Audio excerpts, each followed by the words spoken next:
Hello students, video शुरू करने से पहले प्लीज चैनल को लाइक, शेयर और सब्सक्राइब जरूर करें। एक इम्पॉर्टेंट इन्फॉर्मेशन, अगर आपको इस वीडियो के नोट्स चाहिए तो डिस्क्रिप्शन बॉक्स में दिया गया डाउनलोड लिंक चेक करें। Thank you. चलिए शुरू करते हैं। इस वीडियो में हम पढ़ेंगे MEG4 एस्पेक्ट्स ऑफ इंग्लिश के प्रीवियस ईयर क्वेश्चन और most important questions with answers. ये क्वेश्चंस आपके एग्जाम के लिए बहुत इम्पॉर्टेंट है। अगर आपने ये अच्छे से कर लिए तो एग्जाम निकलना पक्का है। Let's begin. Question 5. Why do we need a standard language? What are the stages that a language undergoes in the process of standardization? Is it an advantage when a language is standardized? Question explanation. इस question में हमें ये समझाना है कि standard language की जरूरत क्यों पड़ती है, एक लैंग्वेज को स्टैंडर्ड बनने के लिए कौन से स्टेजेस से गुजारना पड़ता है और स्टैंडर्डाइजेशन के क्या फायदे होते हैं। हमें इसका लिंग्विस्टिक और सोशल इंपॉर्टेंस दोनों एक्सप्लेन करना है। आंसर। इंट्रोडक्शन। लैंग्वेज इंसान के कम्युनिकेशन का सबसे पावरफुल टूल है। हर लैंग्वेज के अंदर कई डायलेक्ट्स और रीजनल वेरिएशंस होती है। जब एक देश या सोसाइटी को एक कॉमन आइडेंटिटी चाहिए होती है तो उसके लिए एक स्टैंडर्ड लैंग्वेज बनाना जरूरी होता है। स्टैंडर्डाइजेशन एक ऐसा प्रोसेस है जिसमें एक पर्टिकुलर डायलेक्ट को चूज करके यूज ग्रामर, स्पेलिंग और प्रोनंसिएशन के रूल्स के साथ डेवलप किया जाता है। लिंग्विस्ट आइना हाउगे ने इस प्रोसेस के 4 स्टेजेस बताए थे। Main body. 1. स्टैंडर्ड लैंग्वेज की जरूरत। स्टैंडर्ड लैंग्वेज सोसाइटी को एकता और कम्युनिकेशन के लिए एक कॉमन बेस देती है। एजुकेशन, लिटरेचर और गवर्नमेंट कम्युनिकेशन में ये सबको एक समान प्लेटफॉर्म देती है। ये अलग अलग डायलेक्ट्स के बीच समझ और कनेक्शन बनाए रखती है। जैसे इंग्लैंड में स्टैंडर्ड इंग्लिश ने नॉर्थ और साउथ के स्पीकर्स को एक साथ जोड़ा। Important points. कम्युनिकेशन को क्लियर और सिंपल बनाता है। एजुकेशनल और ऑफिशियल यूज के लिए यूनिफॉर्मिटी लाता है। सोशल और नेशनल यूनिटी बढ़ता है। 2. स्टैंडर्डाइजेशन के स्टेजेस आइना हाउगे के अनुसार। ए. सिलेक्शन। सबसे पहले एक डायलेक्ट या वैरायटी को सिलेक्ट किया जाता है जो स्टैंडर्ड बन सके। सिलेक्शन यूजुअली पॉलिटिकल या कल्चरल पावर के बेस पर होता है। एग्जाम्पल, लंदन डायलेक्ट को स्टैंडर्ड इंग्लिश का बेस इसलिए बनाया गया क्योंकि लंदन यूएस समय पॉलिटिकल सेंटर था। बी. कोडिफिकेशन। इस स्टेज में ग्रामर, स्पेलिंग और प्रोनंसिएशन के रूल्स फिक्स किए जाते हैं। डिक्शनरीज और ग्रामर बुक्स लिखे जाते हैं। एग्जाम्पल, सैमुअल जॉनसन्स डिक्शनरी 1755 ने इंग्लिश को कोडिफाई करने में बड़ा रोल प्ले किया। सी. एलैबोरेशन, इम्प्लीमेंटेशन। स्टैंडर्ड फॉर्म को हर जगह यूज किया जाता है, एजुकेशन, मीडिया, गवर्नमेंट और लिटरेचर में। नए शब्दों को ऐड करके लैंग्वेज को मॉडर्न बनाया जाता है। डी. एक्सेप्टेंस। जब लोग इस स्टैंडर्ड फॉर्म को एक्सेप्ट कर लेते हैं और ये प्रेस्टीज का सिंबल बन जाता है तो लैंग्वेज कंप्लीट स्टैंडर्ड बन जाती है। एग्जाम्पल, आज के टाइम में स्टैंडर्ड इंग्लिश ग्लोबल कम्युनिकेशन का बेस है। 3. स्टैंडर्डाइजेशन के फायदे। एजुकेशन में मदद। एक हाई स्टैंडर्ड होने से सिलेबस और एग्जाम्स यूनिफॉर्म होते हैं। Cultural unity. देश के लोगों को एक आइडेंटिटी मिलती है।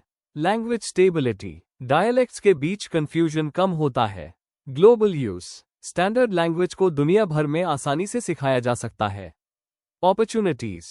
जो लोग स्टैंडर्ड लैंग्वेज सीखते हैं उन्हें जॉब्स और करियर में एडवांटेज मिलता है। पर हाँ, कुछ लोग कहते हैं कि स्टैंडर्डाइजेशन से रीजनल डायलेक्ट्स नेग्लेक्ट हो जाते हैं, इसलिए बैलेंस जरूरी है, यूनिटी के साथ डाइवर्सिटी भी होनी चाहिए। कंक्लूजन। स्टैंडर्ड लैंग्वेज एक देश के कम्युनिकेशन और यूनिटी के लिए बहुत जरूरी होती है।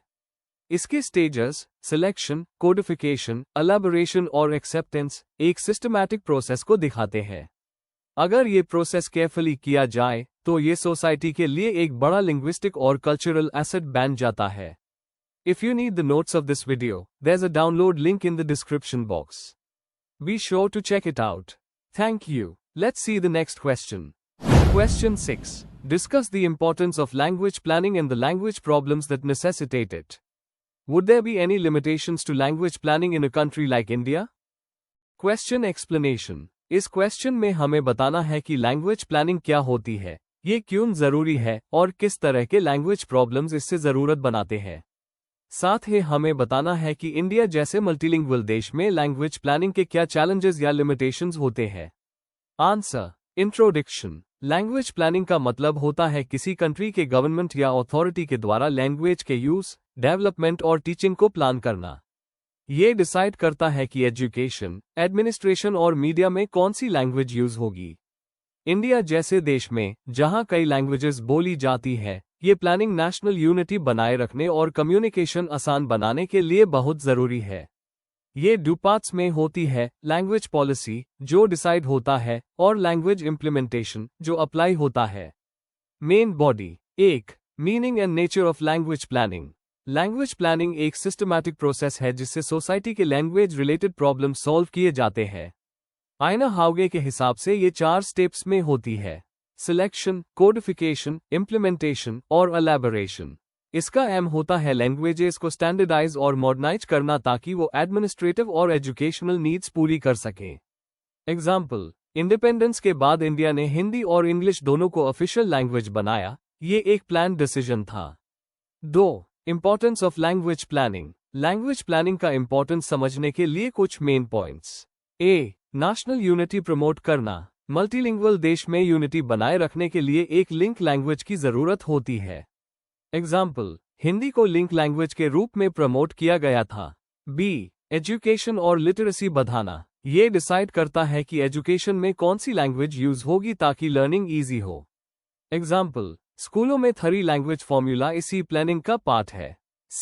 लिंग्विस्टिक हेरिटेज बचाना। माइनॉरिटी लैंग्वेजेस को प्रमोट करके उनकी कल्चर और आइडेंटिटी बचाई जा सकती है। एग्जाम्पल, संस्कृत, संताली और मणिपुरी जैसे लैंग्वेजेस के प्रमोशन एफर्ट्स इसी का हिस्सा है। सोशल मोबिलिटी बढ़ाना। लैंग्वेज नॉलेज से एम्प्लॉयमेंट और सोशल स्टेटस इंप्रूव होता है। एग्जाम्पल, इंग्लिश फ्लुएंसी से यूथ के लिए जॉब अपॉर्चुनिटीज बढ़ जाती है। 3. Problems necessitating language planning. कुछ ऐसे प्रॉब्लम्स हैं जिनके वजह से लैंग्वेज प्लानिंग जरूरी हो जाती है।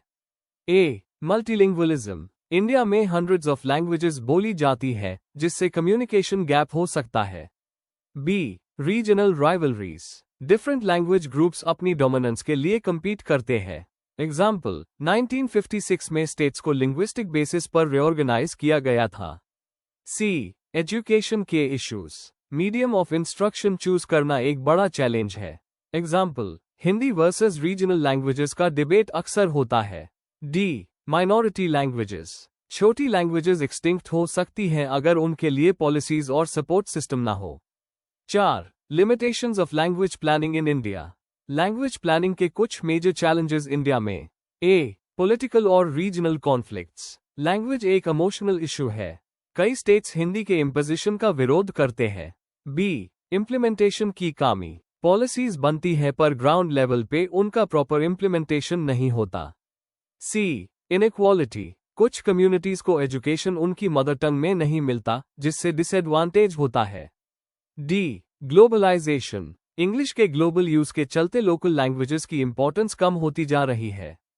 कंक्लूजन। लैंग्वेज प्लानिंग देश के यूनिटी, एजुकेशन और कल्चर के लिए बहुत जरूरी है। लेकिन इंडिया जैसे डाइवर्स देश में इस प्लानिंग को इंक्लूसिव और फ्लेक्सिबल होना चाहिए।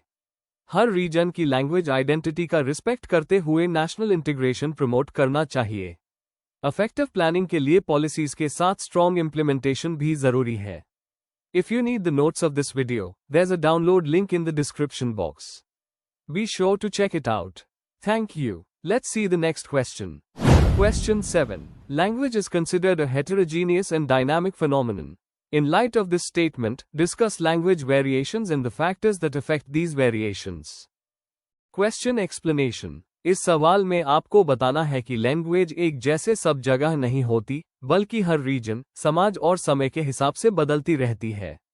इसमें आपको लैंग्वेज के different variations, regional, social, stylistic और उनके पीछे के मेन फैक्टर्स जैसे geography, class, gender, occupation, etc. को एक्सप्लेन करना है।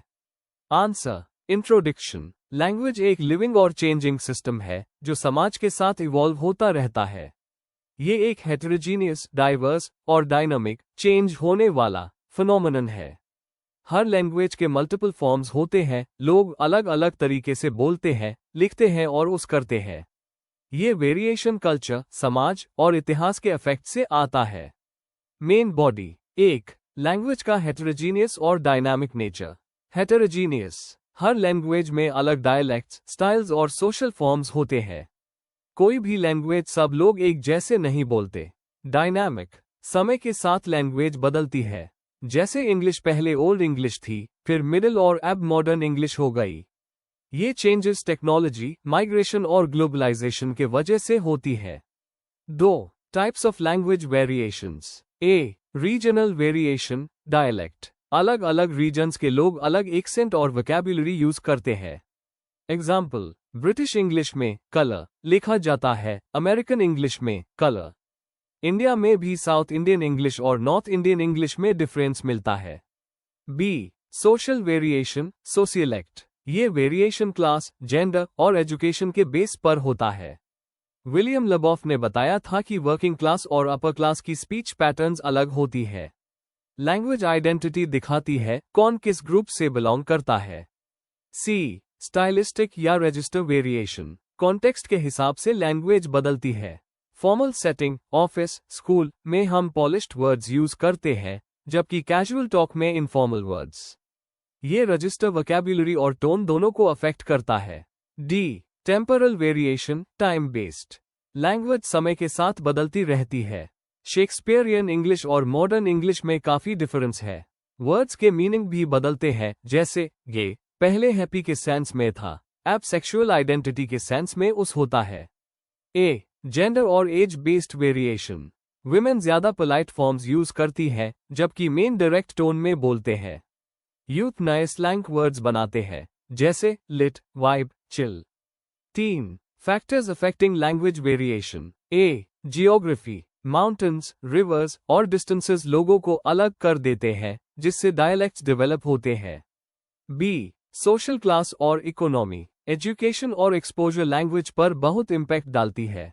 रिसीव प्रोनाउंसिएशन, आरपी, इंग्लैंड में अपर क्लास से जोड़ी गई है। सी, एजुकेशन और प्रोफेशन। प्रोफेशनल्स अपना जार्गन यूज करते हैं, जैसे डॉक्टर्स और लॉयर्स के अलग टर्म्स होते हैं। डी, कल्चरल और हिस्टोरिकल इन्फ्लुएंसेस। कॉलोनाइजेशन और माइग्रेशन के बाद इंग्लिश काफी इन्फ्लुएंस हुई, इंडियन इंग्लिश एक अच्छा एग्जाम्पल है।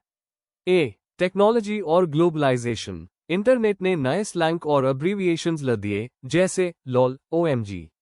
ग्लोबल कल्चर के वजह से कोड स्विचिंग कॉमन हो गया है। एफ, आइडेंटिटी और पॉलिटिक्स। लैंग्वेज एक आइडेंटिटी का सिंबल है। रीजनल ग्रुप्स अपनी डायलेक्ट को प्रिजर्व करके अपनी कल्चरल प्राइड दिखाते हैं, जैसे तमिल और Welsh movements. 4 important theories. William Labov. Language variation systematic होती है, रैंडम नहीं। Basil Bernstein. सोशल बैकग्राउंड के बेस पर रिस्ट्रिक्टेड और elaborated codes. Sapir Whorf hypothesis. Language thought को शेप करता है, हर कल्चर अपनी सोच के हिसाब से लैंग्वेज बनाता है। कंक्लूजन। आखिर में, लैंग्वेज एक लिविंग मिरर है जो सोसाइटी की डाइवर्सिटी और चेंज दोनों को रिफ्लेक्ट करती है। ये कभी स्टैटिक नहीं होती, हर जनरेशन के साथ इवॉल्व होती रहती है। लैंग्वेज वेरिएशंस हमें कल्चरल रिचनेस समझने में हेल्प करती है और लिंग्विस्टिक प्रेजुडिस से बचने में भी। Before we end, please like, share and subscribe the channel for more such study materials and one important information अगर आपको नोट्स चाहिए, तो डिस्क्रिप्शन बॉक्स में डाउनलोड लिंक दिया हुआ है। जरूर चेक करें। Thank you.